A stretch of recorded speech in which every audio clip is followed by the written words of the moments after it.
Eh bien le bonjour à tous, c'est Zigo sur les comptes de Monte Crypto. Nous sommes le lundi 19 novembre, il est quasiment 9 heures et nous allons faire la petite vidéo pour savoir ce qui devrait se passer dans cette semaine et vraisemblablement aujourd'hui parce qu'on a eu un petit signal là assez intéressant que j'ai intuité hier. Donc on était là à peu près. J'ai rajouté ici une ligne horizontale et une ligne étendue ici entre le plus bas et ce qui était le plus bas encore hier. Et j'ai suggéré l'hypothèse que nous étions en train de former un drapeau, ce qui laissait suggérer ici une remontée vers les 5775. Donc pour former le drapeau, pour former ici une résistance en haut, sachant qu'un drapeau qui déjà a une résistance horizontale sort naturellement par le bas, à l'inverse d'un drapeau qui a son support qui est horizontal, donc un drapeau inversé. Mais donc un drapeau avec en plus une belle entrée par le haut ici nous donne en théorie une belle sortie par le bas. Donc comment on le calcule? Ça c'est un petit peu comme le épaule tête épaule avec la ligne de cou et la hauteur de tête. Là ici en gros on prend le drapeau, on prend le premier signal bas et on le reporte par rapport à son point d'entrée. Imaginez. Donc là on va dire que le point d'entrée ça va être tout ce range ici, donc aux alentours des 6450. Et on est le premier, enfin le gros mouvement nous a descendu ici à 5400, donc ça fait une baisse d'à peu près 1000 $. Donc c'est la hauteur ici que j'ai reportée à la fin du mouvement imaginé. Alors vous pouvez aller voir donc sur le groupe fermé d'analyse de signaux, analyse technique, etc. de LCMC, donc les cours de Monte Crypto sur Facebook. Euh, et donc hier soir j'ai posté ça, donc on en était là. Et donc on n'est pas remonté aux 5775, mais on a eu un petit mouvement ici qui pouvait faire croire qu'on allait faire un petit retour sur le dernier niveau connu. Mais il y avait peu de chance, hein. De toute façon on a peu de bonnes nouvelles en ce moment. Et, euh, et donc ben, c'est simple, hein. J'ai posté la photo, on était là à peu près. Ben, ça a pas raté. Peu de temps après, pouf, on a été chercher ça, on est redescendu. Et là, j'ai peur que ce ne soit pas fini. Alors, on va regarder par rapport aux autres indicateurs, parce que je les avais enlevés là pour faire la photo. Et on va regarder du coup ce que ça donne. Alors, on va regarder d'abord en long. Vaut mieux regarder d'abord de loin et ensuite zoomer. Quand on regarde de loin, donc on a fait ici ce gros mouvement baissier. On a eu un signal buy. Bon, là, on est en 1 heure si on repasse en daily. Normalement, on l'a pas encore eu. Parce que ça correspond à ça, ce mouvement-là. Et depuis que ce mouvement s'est initié, vous voyez qu'on n'a toujours pas eu de signal de buy en MACD. Donc c'est bien pour ça qu'il fallait toujours pas rentrer. Non seulement parce qu'on rattrape pas un couteau qui tombe, hein, blablabla la phrase, mais surtout parce que ça paraissait plus ou moins logique quand on regardait la MACD. Alors comme d'hab, il y a deux possibilités, hein. Quand on est là, on se dit bah, ça peut très bien monter aussi, hein. On a des signaux, le RSI ici, il a fait un bas ici, il peut chercher à monter. Mais comme on n'avait que des news qui n'allaient pas dans ce sens-là, on a même, comment il s'appelle déjà, c'est Tom Lee je crois, ça fait un trimestre qui nous raconte lui qu'il voit le Bitcoin à 25 000 à la fin de l'année. Et là, ben, il s'est enfin ravisé, il est descendu à 15 000. Il y a des chances qu'il redescende encore. Il y a d'autres courants plutôt bear à la limite, dont je fais partie, qui eux ont publié ce week-end un article relativement catastrophique qui indiquait que là on était plutôt parti vers les 4005 et que ça risquait de pas trop tenir et que le réel support suivant était à 1005. Donc 1005 là c'est, moi je vous avoue je l'ai même pas prévu aussi bas, ça me paraît très très très compromis, mais ça fait très longtemps, ça fait 6 mois bientôt. J'avais fait avant, hein, mais quand j'ai ouvert la chaîne c'était déjà en place. Mais pour moi ça fait à peu près 6 mois que j'ai cette zone là à 3005 en tête. À voir si elle va marcher. Dans la dernière vidéo, je vous avais dit un 80-20. Là, les 80, on va les transformer en 90 même. Là, on a quasiment 100% de chance d'arriver ici à ce palier de 5000. Les 5005, on les a déjà pétés, donc à mon avis, on part vers les 5000. Il y a de fortes chances aussi que dans un autre temps, on aille chercher ces 3005. Et à ce moment-là, en dézoomant bien, là où ici, si on se met par exemple en une demi-heure, on se met une demi-heure, on revient au mouvement en lui-même. Voilà, on pourrait imaginer par exemple qu'il y a eu, alors on va se mettre comme ça, on pourrait imaginer par exemple qu'il y a eu un petit truc là, 2, 3 et 4, ou sinon celui-là on compte pas, et on se dit un mouvement, un petit palier, deux mouvements, 3 et 4. On a fait nos 4 phases, on a touché le bottom, et ensuite on a un autre mouvement qui s'initie. Et là ce mouvement, bah, ça a été du range. Ça a été du range, ça a créé un drapeau. Et paf, là on initie un autre mouvement qui est baissier, qui va nous amener à 5000, 4008 à peu près. La sortie de la flèche bleue, quand je reporte simplement la flèche... Ah putain, faut que je vire ça, à chaque fois j'oublie. On prend le signal ici Le signal en entrée, on le reporte en sortie, on tombe ici à 4008. Hein, 4750.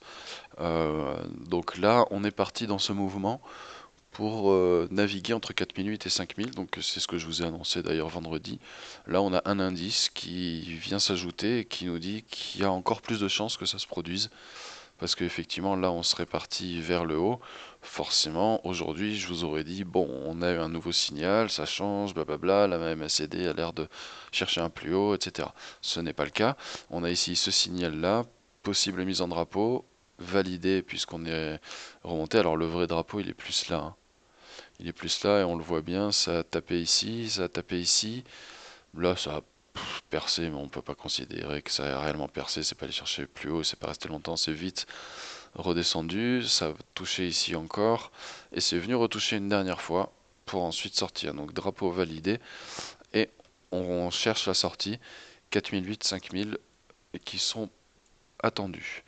Donc, pardon, pour le RSI, ça voudrait dire, on met du conditionnel, que ici, le RSI, on va aller chercher le best buy. Donc, en 30 minutes, ici, on n'est qu'à du risky buy. Ça sous-entend que c'est pas un mouvement complet.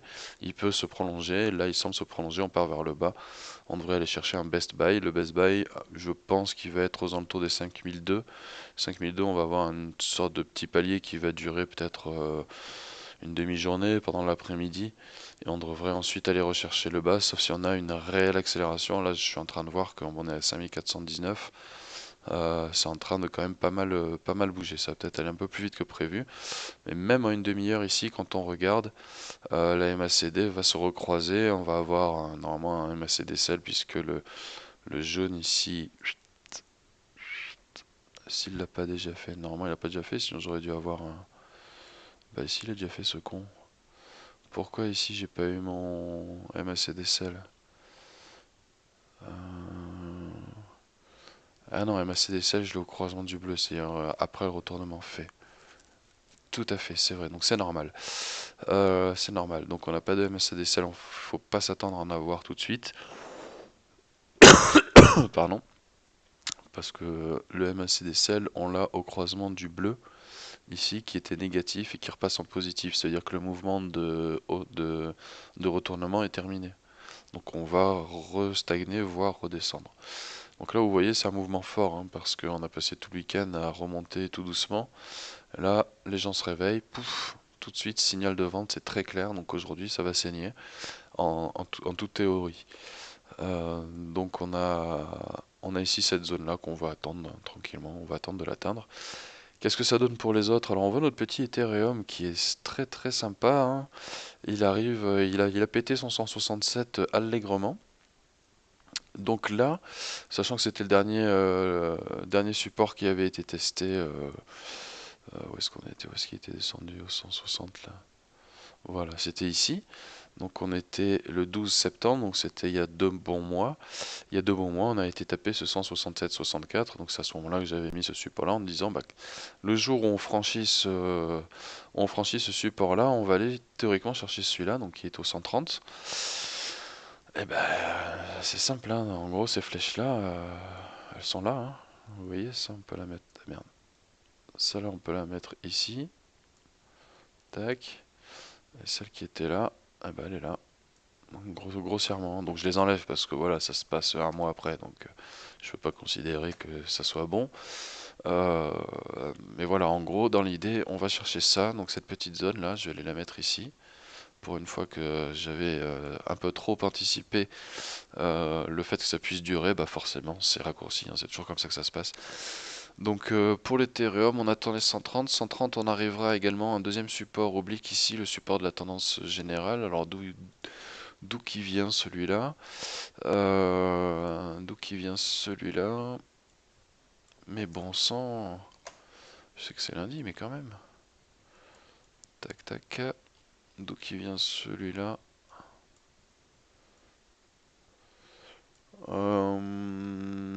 Il vient un peu n'importe où, hein, si on regarde bien. Parce que celle-là, ouah, d'accord, c'était juste sur ce mouvement-là. Ouais, bon, on va pas trop en tenir compte de celui-là. Je vais essayer de retracer des trucs, j'essaie de faire une petite vidéo sur les altcoins en général, mais bon, ça on peut virer. Ça, à mon avis, on va virer, on va complètement repartir dans autre chose. Et dans quoi pourrait-on partir du coup? Voyons ça, bah là, on a un truc...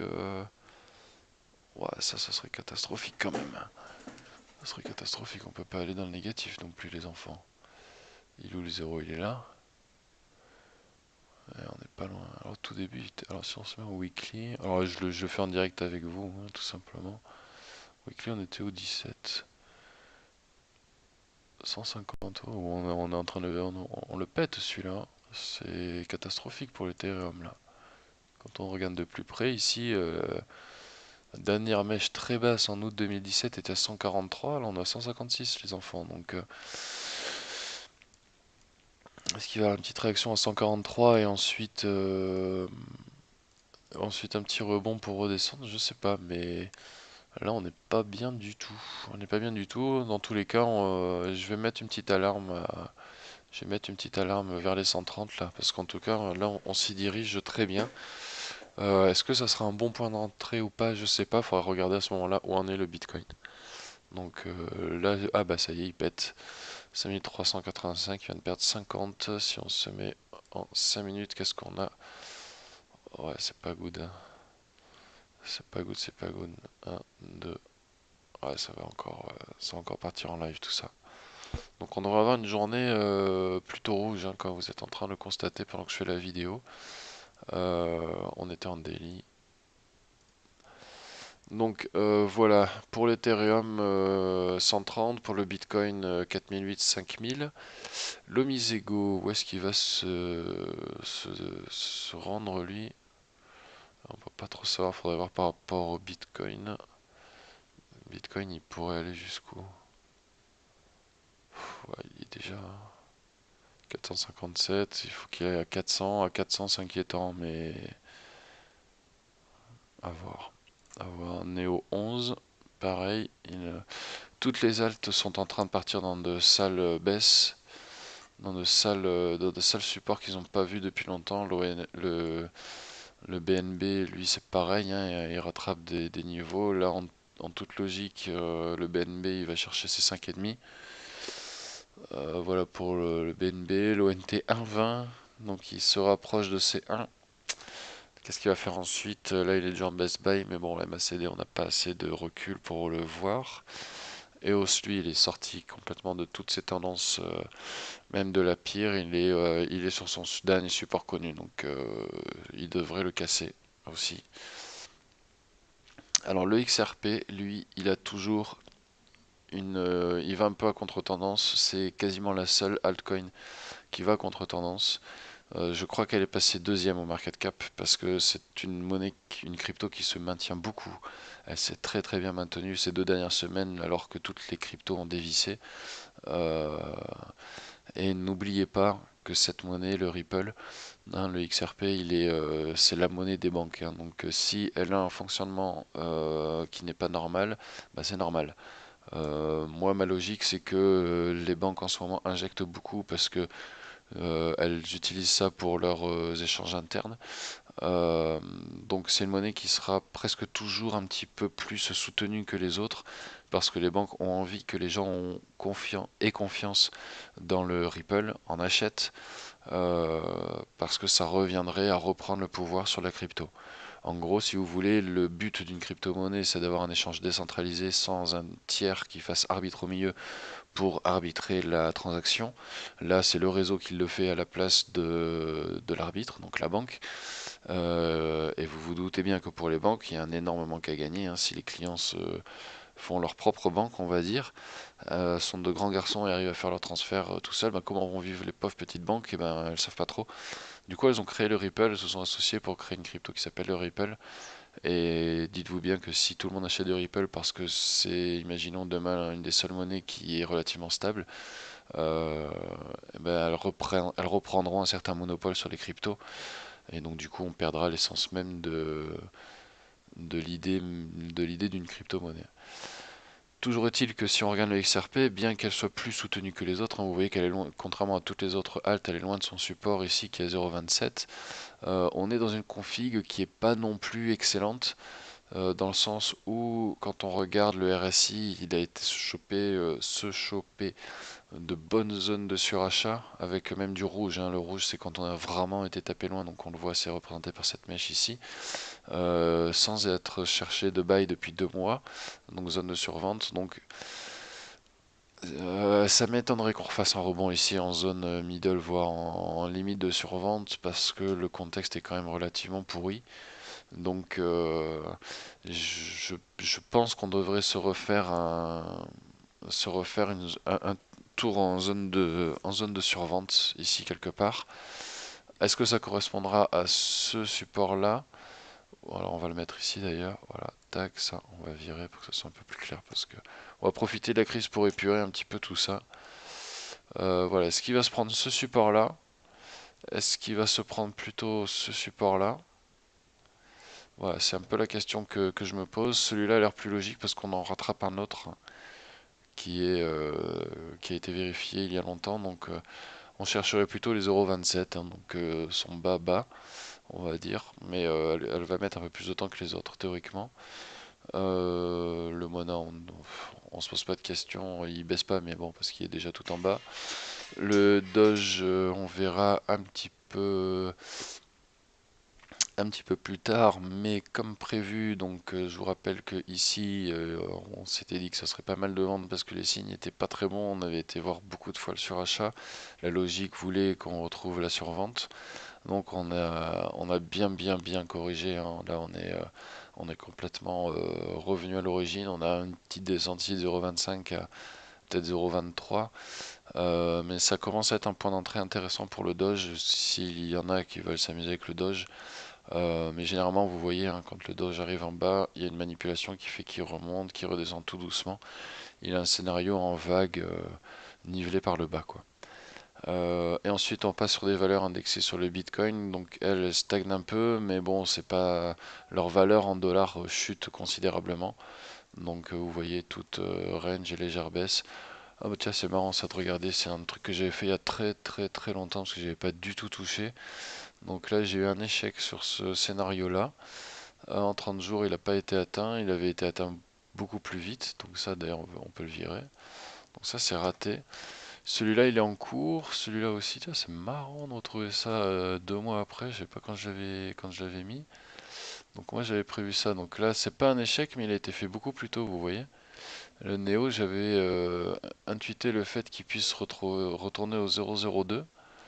Je lui avais dit en 67 jours, bah il n'a pas fait en 67, hein. Merde, c'est pas celui-là. Il n'a pas fait en 67. Il l'a fait là, tout simplement. Succès. Donc c'est pas succès dans le sens où si j'avais placé un short euh, à cette date-là, j'aurais pas été bon, j'aurais été bon plus tôt. Donc je sais pas comment ça se passe dans ces cas-là. Par contre là vous voyez on est en zone de survente, donc à surveiller pour le Néo, voir comment il va bouger, mais n'oubliez pas ça c'est indexé sur le Bitcoin. Et ensuite le fork du Bitcoin Cash. Alors BAT, voilà, on retrouve le bas. Le ZRX, je pense qu'on n'en est pas très loin non plus, 0,48. Alors là, ZRX, grosse débandade. On a été touché le bail par contre, donc à voir comment ça peut réagir. Euh, ouais, donc les forks, je les ai pas suivis, hein. Je suis pas encore bien au point, on va dire, de ce côté-là. Il y avait quelque chose à faire sur le Bitcoin Cash Satoshi Vision, donc le SV qui se veut être le plus proche possible de ce que le pseudonyme, là, le Satoshi Nakamoto, donc l'inventeur du Bitcoin, le ou le groupe, hein, on ne sait pas, qui a une vision d'une crypto vraiment pour faire des échanges monétaires comme on le fait aujourd'hui avec nos monnaies traditionnelles. Donc le Bitcoin Cash Satoshi Vision est plutôt dans cet esprit-là. Et comme c'est celui qui part plus ou moins de rien par rapport au Bitcoin Cash, je sais plus comment il s'appelle l'autre, euh, bah, il a eu un très très très gros pump. J'ai pas regardé la correction et là je vous avoue ça m'intéresse pas dans l'immédiat. Il y en a d'autres qui le font très bien. Donc voilà. Donc ce qu'on peut dire là, c'est que bah, aujourd'hui ça va être cette semaine, je pense que ça va être une sale semaine. Par contre, c'est pas une semaine pendant laquelle il ne faut rien faire. Il faut être vigilant parce que les mouvements qui vont aller chercher les gros bottoms vont être très très rapides, hein. Vous voyez, à chaque fois qu'on va chercher un bottom, ça se fait en une séance, même pas. Donc ça se fait à un moment dans la journée. Il faut être très vigilant. Donc je pense que moi, par exemple, j'ai placé une alarme à 5200 et à 5200 ou même à 5100, hein, vu comment ça se présente. Euh, mais là, on est vraiment parti pour aller chercher encore un autre bottom, hein. Là, je vous rappelle qu'on est déjà un bottom historique, hein, c'est le bottom of the year. Donc en un an, on n'a jamais été aussi bas. Et là, on est en train de le faire. Là, présentement, le 5362, on n'y a jamais été cette année, hein. Donc aujourd'hui même, on est en train de créer le bottom. Il faut voir jusqu'où ça va descendre, mais on est en train de créer le bottom aujourd'hui et à voir combien de temps ça va prendre du coup cette création de bottom. Donc plus ça sera long, plus ce bottom sera bas. Merde, pardon, plus ce bottom sera bas. Donc on surveille, vous voyez cette zone d'achat là, on s'en rapproche bien, mais du coup la vitesse à laquelle on s'en rapproche me fait dire que celle-là aussi commence à devenir très crédible. J'ai regardé un petit peu du côté des news ce que ça peut donner également. Donc là, on peut se dire à la limite, surtout n'entrez pas maintenant. En revanche, préparez-vous. Si vous comptez réinvestir ou recharger un petit peu, préparez-vous et préparez-vous à pouvoir faire le virement, etc. au bon moment pour pouvoir vous insérer au bon moment dans le marché.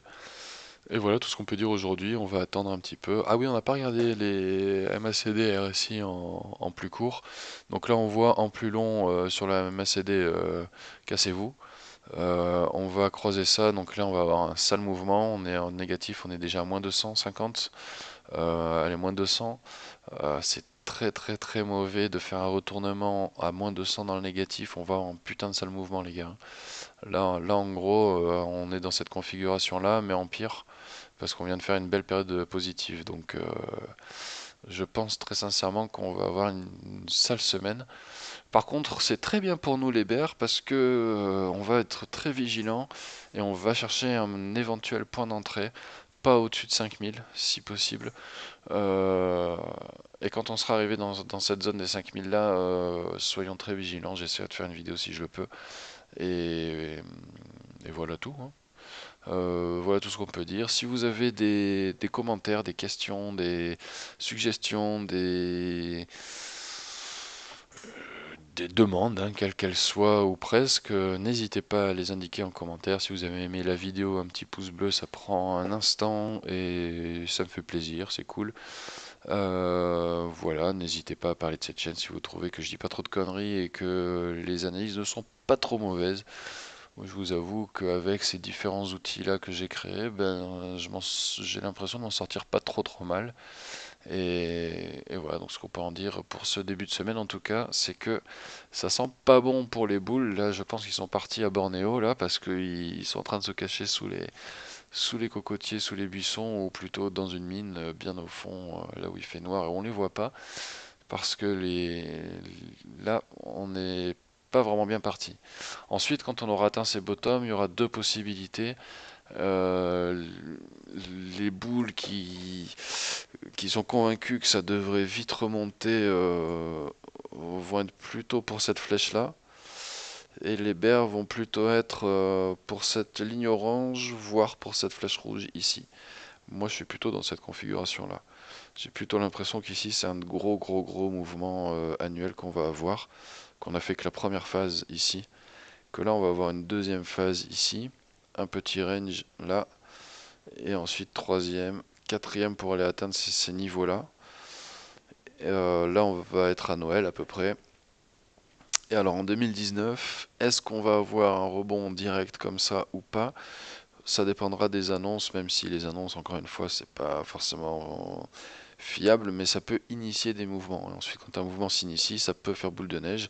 C'est en ce sens-là qu'une information peut être intéressante. C'est pas l'information qui fait le cours, mais l'information peut être un catalyseur d'une tendance. Donc à ce moment-là, ben, par rapport à là où on sera, ou à là où en seront les indicateurs, et ben, on regardera les news et on leur accordera l'importance qu'elles doivent avoir. Donc si on regarde vite fait MACD ici en long, c'est pas bon. On est vraiment parti ici pour se faire une belle descente rouge ici. Pour info, là, la dernière qu'on a faite, on est juste redescendu ici.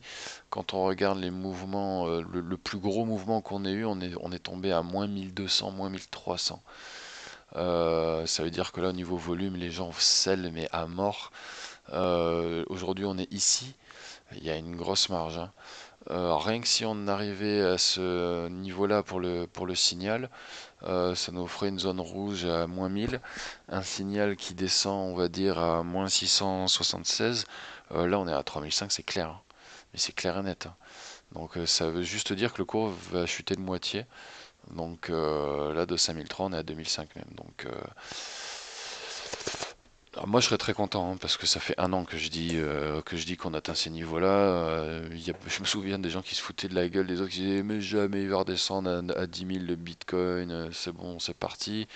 Quand il a commencé à taper les 8 000, 9 000, qu'on en a rangé vers les 8 9 000 pendant un petit moment, les gens disaient oui, bon, là, en fait, les bears sont arrivés en disant les gars, il y a un support bien strong à 6 000, hein. Le dernier support vraiment strong c'était 6 000. Ouais, non, on est bien à 9 000, on corrige juste, ça va remonter. Pim, on a fait les 6 000. On a eu certes entre-temps ensuite de petites remontées. Là, il y avait de l'argent à se faire, c'est clair. Mais vous voyez, il y a des grosses périodes de baisse encore. Là, on est en train de s'en faire une alors qu'on a rangé. Donc si on regarde juste par rapport à la tendance baissière en jaune ici, juste ça respecte, hein, les gars. Ça, c'est posé depuis février. Le bas, le haut, vague A, là, c'est les vagues d'Elliott tout simplement. B, C, D. Là, on a été baisé. Là, on a été baisé. On a eu un range et on a eu le coup du tether. Mais en gros, on a eu une grosse déformation d'Elliott. On va aller se faire un truc comme ça, en théorie. Et là, vous voyez, c'est soit ça, soit ça continue, quoi. Donc on vérifie parce qu'on pourrait avoir des vagues d'Elliott qui recommencent à partir de là, hein. Donc, euh, donc soyons vigilants, mais en tout cas ici on est toujours dans cette tendance baissière qui est tracée depuis très longtemps. La seule fois où on est sorti, c'est quand on a eu le gros fake ici du Tether. Donc là, on a eu cette résistance qui joue, mais juste parfaitement, quoi. Je veux dire, on ne peut rien dire de plus, quoi. Regardez ça, quoi. Cette résistance en jaune, là, ici, elle est magnifique. Elle est d'une force incroyable, quoi. Impossible à franchir, on redescend, pouf. Et là c'est beau rejet. C'est logique, hein. Là, on va ici, hein. Donc, on va se faire un petit palier ici, à mon sens, mais euh, sincèrement, même, faudrait pas rentrer à 5000. Faudrait pas rentrer à 5000, à 4004, 4004 on serait bien à la limite. 4004 on serait bien.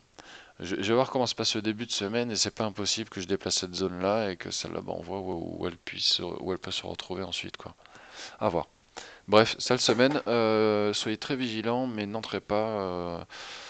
Il y a peut-être des trucs à faire sur des haltes perdues avec un volume insignifiant mais qui permet de faire des x2, x3, x4. Mais là, surtout des trucs indexés sur le Bitcoin, moi, je touche pas à ça. On va arrêter la vidéo là, je pense on en est à une demi-heure, donc on a à peu près tout dit. Donc voilà, je me répète, si vous avez des demandes, des questions, n'importe quoi, ou juste tout simplement dire vous êtes content ou pas content, vous avez les commentaires pour ça, je réponds à tous généralement.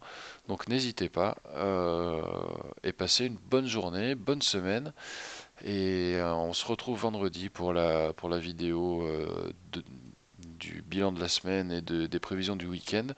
Et bien évidemment, je ferai d'autres vidéos s'il y a quelque chose à dire. Et il y a de fortes chances effectivement qu'il y ait quelque chose à dire vu la configuration actuelle. Voilà tout. J'espère que j'ai été relativement dynamique parce que les dernières vidéos ont été un peu molles, je trouve. J'avais perdu mon dynamisme. Donc j'espère que je vous ai un petit peu, non pas réveillé, mais au moins pas endormi. Bonne journée à tous, bonne semaine, et à très vite. N'oubliez pas qu'entre-temps, on poste toujours des petites analyses sur la page Facebook. Et voilà tout. Allez, bonne journée, bonne semaine à tous. Ciao, ciao.